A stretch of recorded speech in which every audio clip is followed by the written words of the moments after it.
Ngày sinh nhật của Triệu Lệ Dĩnh có Phùng Thiệu Phong và rất nhiều fan đến dự và gửi lời chúc mừng. Trong làng giải trí Hoa ngữ, những câu chuyện liên quan đến Triệu Lệ Dĩnh và Phùng Thiệu Phong luôn khiến công chúng tò mò, dõi theo từng khoảnh khắc.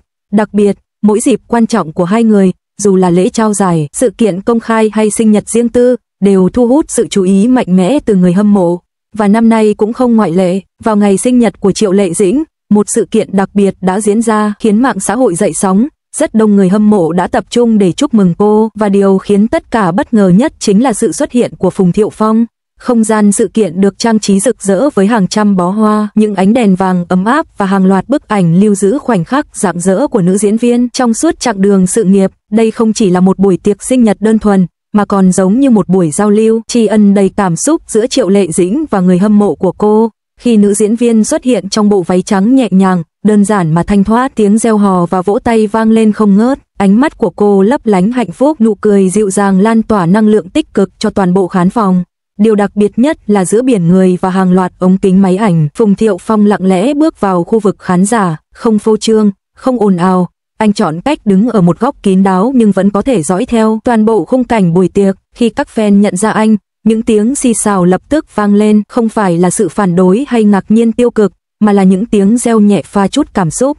Bởi lẽ, đã lâu lắm rồi công chúng mới được chứng kiến khoảnh khắc cả hai có mặt trong cùng một khung hình. Dù không đứng cạnh nhau nhưng sự hiện diện của Phùng Thiệu Phong trong ngày sinh nhật của Triệu Lệ Dĩnh đã nói lên rất nhiều điều. Trong bài phát biểu, Triệu Lệ Dĩnh không giấu được xúc động khi cảm ơn từng người đã đồng hành cùng cô trong suốt chặng đường sự nghiệp từ những ngày đầu khó khăn đến hiện tại. Khi cô đã trở thành một trong những ngôi sao được yêu mến hàng đầu, giọng nói của cô lắng đọng hơn khi nhắc đến gia đình, bạn bè và những người quan trọng đã từng bước đi bên cạnh mình. Lúc này, ống kính máy quay vô tình lia đến khuôn mặt của Phùng Thiệu Phong và khán giả dễ dàng nhận ra ánh mắt anh chứa đựng rất nhiều cảm xúc khó tả. Sau khi bài phát biểu kết thúc, một điều bất ngờ đã xảy ra, người dẫn chương trình công bố có một vị khách đặc biệt muốn lên sân khấu gửi lời chúc. Khi bóng dáng Phùng Thiệu Phong xuất hiện, khán phòng như vỡ òa, tiếng vỗ tay vang lên không ngớt, một số fan còn bật khóc vì xúc động. Đây là lần đầu tiên sau một thời gian dài cả hai đứng chung sân khấu trong một dịp mang tính riêng tư như thế này. Phùng Thiệu Phong bước lên sân khấu với phong thái điềm đạm. Anh cầm micro, nhìn về phía Triệu Lệ Dĩnh. Ánh mắt ấy không phải là ánh mắt của một người xa lạ, mà là ánh mắt của một người từng thương, từng hiểu và vẫn còn giữ một góc ấm áp trong tim. Anh nói ngắn gọn nhưng đầy ý nghĩa, chúc mừng sinh nhật em, chúc em luôn hạnh phúc, luôn cười rạng rỡ như hôm nay. Những gì em đạt được là xứng đáng, và tôi rất tự hào khi được nhìn thấy điều đó. Triệu Lệ Dĩnh không nói gì nhiều, nhưng đôi mắt của cô đỏ hoe. Cô nhẹ nhàng gật đầu và đáp lại bằng một câu cảm ơn ngắn ngủi. Khoảnh khắc ấy, hàng ngàn người hâm mộ trong khán phòng cũng lặng đi. Không ai biết giữa họ còn điều gì chưa nói ra, nhưng rõ ràng cảm xúc của cả hai vẫn còn nguyên vẹn, nhẹ nhàng, sâu lắng nhưng đầy sức mạnh. Sự kiện tiếp tục diễn ra với các tiết mục chúc mừng sinh nhật do fan chuẩn bị. Một nhóm người hâm mộ đã dựng một đoạn video ghi lại hành trình từ những ngày đầu Triệu Lệ Dĩnh bước chân vào làng giải trí cho đến hiện tại. Xen kẽ là những khoảnh khắc ngọt ngào trong quãng thời gian cô và Phùng Thiệu Phong từng ở bên nhau. Khi những hình ảnh cũ hiện lên, từ lúc hai người công khai kết hôn đến khi cùng đón con trai chào đời, khán giả trong khán phòng đã không thể kìm được những tiếng nấc nghẹn. Triệu Lệ Dĩnh khẽ đưa tay lau giọt nước mắt trong khi Phùng Thiệu Phong cũng im lặng nhìn màn hình lớn. Một chi tiết khiến công chúng đặc biệt chú ý là sau khi chương trình kết thúc, Phùng Thiệu Phong không rời đi ngay, anh nán lại bên hậu trường, trò chuyện ngắn với ekip tổ chức và cuối cùng bước đến khu vực nơi con trai của hai người đang đứng cùng người thân. Dù hai người không công khai tương tác quá nhiều, nhưng chỉ một cái liếc nhìn, một nụ cười nhẹ cũng đủ khiến netizen bùng nổ cảm xúc trên các diễn đàn mạng xã hội. Chỉ sau vài giờ, cụm từ khóa liên quan đến sinh nhật Triệu Lệ Dĩnh và Phùng Thiệu Phong xuất hiện, đã nhanh chóng leo lên top tìm kiếm. Người hâm mộ bàn tán sôi nổi, họ thật sự vẫn có một sợi dây vô hình kết nối với nhau. Chỉ cần một ánh nhìn thôi cũng đủ hiểu rằng tình cảm vẫn chưa tắt hẳn. Nếu thật sự quay lại với nhau thì đây sẽ là câu chuyện cổ tích đẹp nhất của showbiz. Mặc dù cả hai đều không đưa ra bất kỳ phát ngôn chính thức nào sau buổi tiệc sinh nhật, nhưng khoảnh khắc ấy đã trở thành một cột mốc đặc biệt trong lòng người hâm mộ. Không cần những lời nói hoa mỹ, chỉ bằng sự hiện diện lặng lẽ của Phùng Thiệu Phong và ánh mắt xúc động của Triệu Lệ Dĩnh, công chúng đã cảm nhận được một câu chuyện sâu lắng về tình cảm không ồn ào, nhưng chân thành và đầy sức lay động. Sinh nhật của Triệu Lệ Dĩnh năm nay không chỉ là một buổi tiệc mừng tuổi mới mà còn là dịp để khán giả chứng kiến một chương mới trong hành trình cảm xúc của cô và Phùng Thiệu Phong. Có thể họ sẽ không trở lại bên nhau, cũng có thể định mệnh một lần nữa sắp đặt một đoạn kết khác. Nhưng dù thế nào, đối với người hâm mộ, khoảnh khắc ấy đã đủ để trở thành một kỷ niệm khó quên, khắc sâu trong lòng. Sinh nhật của Triệu Lệ Dĩnh năm nay thật sự đặc biệt hơn tất cả những năm trước.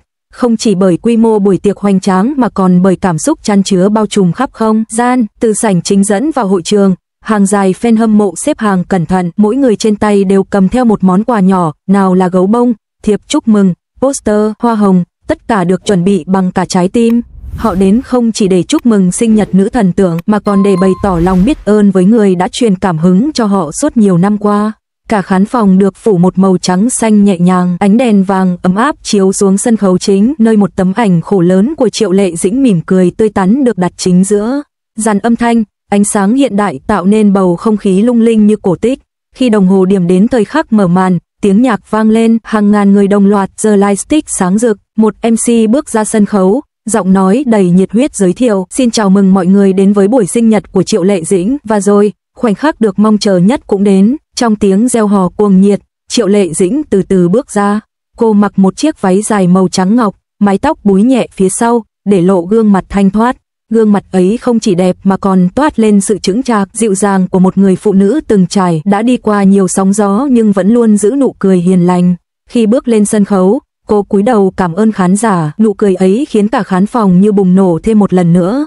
Giữa bầu không khí rộn ràng ấy, một bóng dáng quen thuộc bất ngờ xuất hiện ở khu vực khách mời.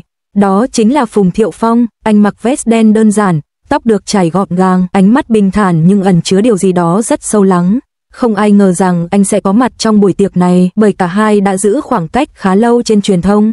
Tuy nhiên, khoảnh khắc ánh đèn sân khấu vô tình chiếu đến vị trí của anh, cả khán phòng lập tức trở nên sôi động. Hàng trăm chiếc điện thoại giơ cao, mạng xã hội ngay lập tức nổ tung với hàng loạt dòng cập nhật: Phùng Thiệu Phong đến dự sinh nhật Triệu Lệ Dĩnh rồi. Họ thật sự cùng xuất hiện chung một nơi. Ban tổ chức cũng có phần bất ngờ, nhưng rõ ràng sự hiện diện của anh đã khiến buổi tiệc trở nên đặc biệt hơn rất nhiều.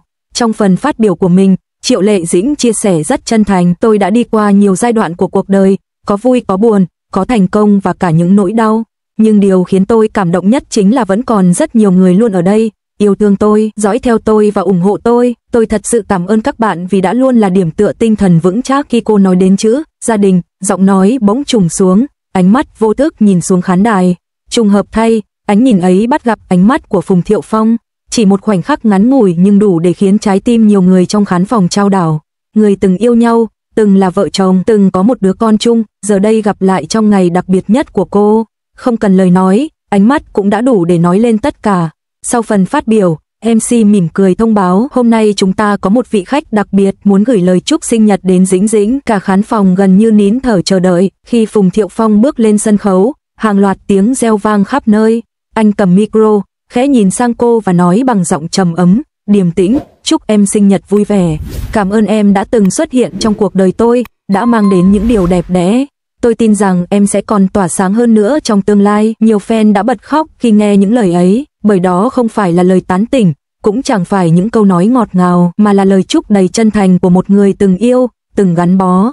Triệu Lệ Dĩnh không giấu được xúc động, cô chỉ biết mỉm cười đáp lại, rồi nhẹ nhàng nói: "Cảm ơn anh." Ngay sau đó, màn hình lớn phía sau sân khấu bật sáng, phát một đoạn video kỷ niệm do fan thực hiện. Trong video có những hình ảnh của cô từ những ngày đầu khởi nghiệp gian khổ, những vai diễn đầu tiên, những giải thưởng lớn và đặc biệt là những khoảnh khắc hạnh phúc bên Phùng Thiệu Phong khi cả hai còn bên nhau. Hình ảnh hai người trong ngày cưới, khi cùng đón con trai chào đời, khi cùng xuất hiện tại các sự kiện hiện lên khiến cả hội trường như chìm vào ký ức. Triệu Lệ Dĩnh lặng lẽ lau nước mắt, Phùng Thiệu Phong cũng khẽ cúi đầu. Dù cả hai đã bước trên những con đường riêng, nhưng rõ ràng họ vẫn chia sẻ với nhau một phần ký ức đẹp đẽ không thể xóa nhòa. Sau khi buổi tiệc chính kết thúc, có người nhìn thấy Phùng Thiệu Phong nán lại hậu trường. Anh không gây chú ý, chỉ nhẹ nhàng đứng một góc nơi con trai hai người đang được người thân đưa đến. Anh cúi xuống ôm con trai vào lòng, ánh mắt tràn ngập sự dịu dàng, một hình ảnh khiến nhiều người có mặt xúc động. Cảnh tượng ấy đã nhanh chóng bị ghi lại và lan truyền trên mạng xã hội. Hàng nghìn bình luận được đăng tải chỉ sau vài phút, chỉ một ánh nhìn thôi cũng khiến người ta tin rằng họ chưa bao giờ hết yêu. Tình yêu không nhất thiết phải trở lại, nhưng cảm xúc thì vẫn còn. Nếu họ thực sự tái hợp, đây sẽ là một trong những câu chuyện tình đẹp nhất của Cbiz. Không khí của buổi tiệc sinh nhật sau đó trở nên ấm áp hơn bao giờ hết. Các fan không chỉ chúc mừng Triệu Lệ Dĩnh mà còn bày tỏ sự ủng hộ dành cho cả hai.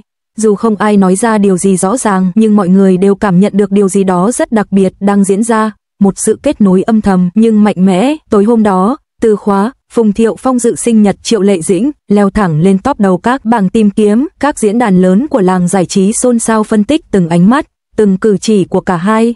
Có người tin rằng đây chỉ là một hành động lịch sử, cũng có người tin rằng đây là dấu hiệu cho một sự khởi đầu mới. Nhưng cho dù thế nào, đối với người hâm mộ, khoảnh khắc này đã trở thành một ký ức đẹp, nơi mà hai con người từng gắn bó một thời cùng, đứng chung một sân khấu, không oán trách, không khoảng cách, chỉ có sự chân thành và cảm xúc đọng lại. Và như thế, buổi tiệc sinh nhật của Triệu Lệ Dĩnh năm nay không chỉ là một ngày kỷ niệm tuổi mới, mà còn là một chương đặc biệt trong câu chuyện dài giữa cô và Phùng Thiệu Phong. Một câu chuyện có thể chưa có hồi kết, nhưng chắc chắn đã khắc sâu trong trái tim hàng triệu người hâm mộ.